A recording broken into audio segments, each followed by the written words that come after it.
होली पर रांची हटिया स्टेशन से विशेष ट्रेनें चलाने की मांग। दरअसल रांची राज्यसभा सांसद डॉक्टर प्रदीप वर्मा ने केंद्रीय रेल मंत्री अश्विनी वैष्णव को पत्र लिखकर होली के दौरान रांची हटिया से देश के प्रमुख शहरों के लिए विशेष ट्रेन सेवा प्रारंभ करने की मांग की है।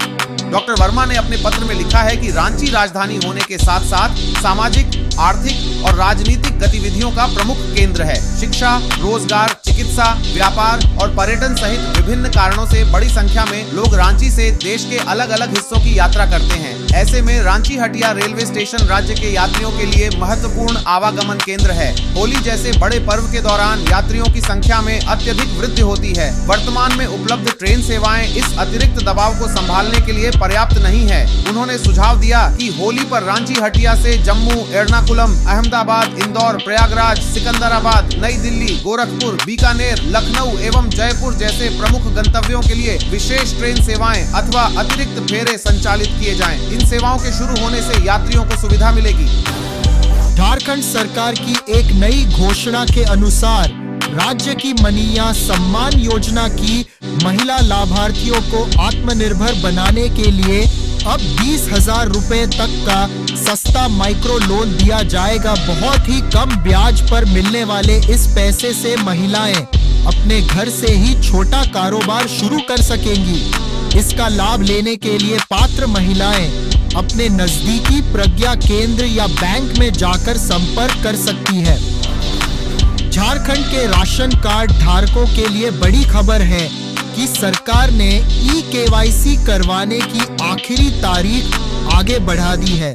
सभी लाभार्थी जल्द से जल्द अपने नजदीकी प्रज्ञा केंद्र जाकर यह प्रक्रिया पूरी कर लें।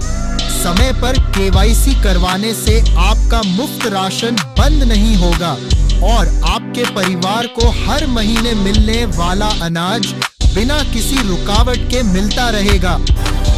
पश्चिमी सिंहभूम में हाथियों का आतंक जारी। दंतैल हाथी ने रात में 3 घर तोड़े। ग्रामीणों ने शोर मचाकर हाथी को खदेड़ा। दरअसल पश्चिमी सिंहभूम जिले के मझगांव, झींकपानी और टोंटो प्रखंडों में जंगली हाथियों का खतरा बना हुआ है। पिछले 1 माह में हाथियों के हमलों में 20 लोगों की मौत हो चुकी है, जबकि सैकड़ों मकान क्षतिग्रस्त हुए हैं। इससे कई परिवार बेघर हो गए हैं और ग्रामीण रात भर जागकर पहरेदारी करने को मजबूर हैं। मंगलवार देर रात झुंड से भटका एक दंतैल हाथी सोनापोस्ट पंचायत के बड़ा बेलम गाँव में घुस गया। हाथी ने भानुमती चातार के घर की खिड़की तोड़ दी और घर में रखा लगभग 1 क्विंटल धान और 25 किलो बिरई खा लिया। ग्रामीणों ने शोर मचाकर हाथी को वहां से खदेड़ा, लेकिन वह जंगल लौटने के बजाय घोड़ाबंदा गांव के बाईबी टोला की ओर चला गया। वही बाईबी टोला पहुंचकर हाथी ने 3 घरों को क्षतिग्रस्त कर दिया। बसंती तिरिया के घर से करीब 3 क्विंटल धान खाया और घर का सामान अस्त व्यस्त कर दिया। इसके अतिरिक्त मोरा केराई और दामयंती केराई के घरों से भी 4 से 5 क्विंटल धान और चावल नष्ट हो गया। हालांकि ग्रामीणों ने हाथी के आने की सूचना समय रहते दे दी थी, जिससे प्रभावित परिवार सुरक्षित स्थानों पर चले गए। इस कारण कोई जनहानि नहीं हुई।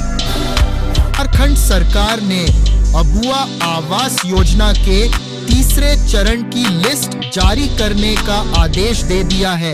इस बार बेघर परिवारों को पक्का घर बनाने के लिए मिलने वाली मदद राशि को बढ़ाने का प्रस्ताव भी रखा गया है।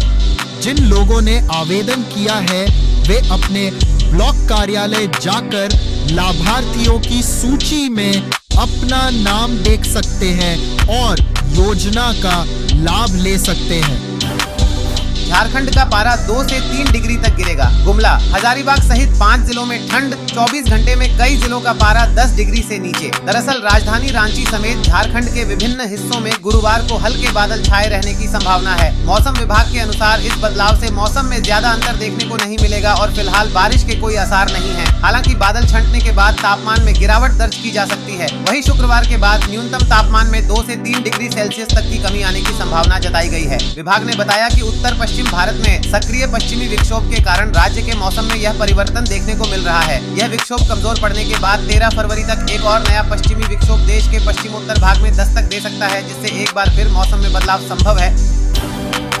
रांची में नगर निगम चुनाव का माहौल गर्मा गया है। इस बार चुनावी तस्वीर बदली नजर आ रही है, क्योंकि मैदान में पुरुषों से ज्यादा महिलाएं सक्रिय दिख रही हैं। घर की देहरी लांघकर अब आधी आबादी शहर की सरकार में हिस्सेदारी का दावा कर रही है। नगर निगम चुनाव में महिलाओं की भागीदारी लगातार बढ़ी है। वर्ष 2008 में कुल प्रत्याशियों में महिलाओं की हिस्सेदारी सिर्फ 32% थी। वर्ष 2013 में यह बढ़कर 41% हो गई। वहीं वर्ष 2018 में महिला प्रत्याशियों की संख्या 44.56% तक पहुँच गयी। यह आंकड़े साफ बता रहे हैं कि रांची की राजनीति में महिलाएं अब सिर्फ वोटर नहीं बल्कि मजबूत दावेदार बन चुकी हैं।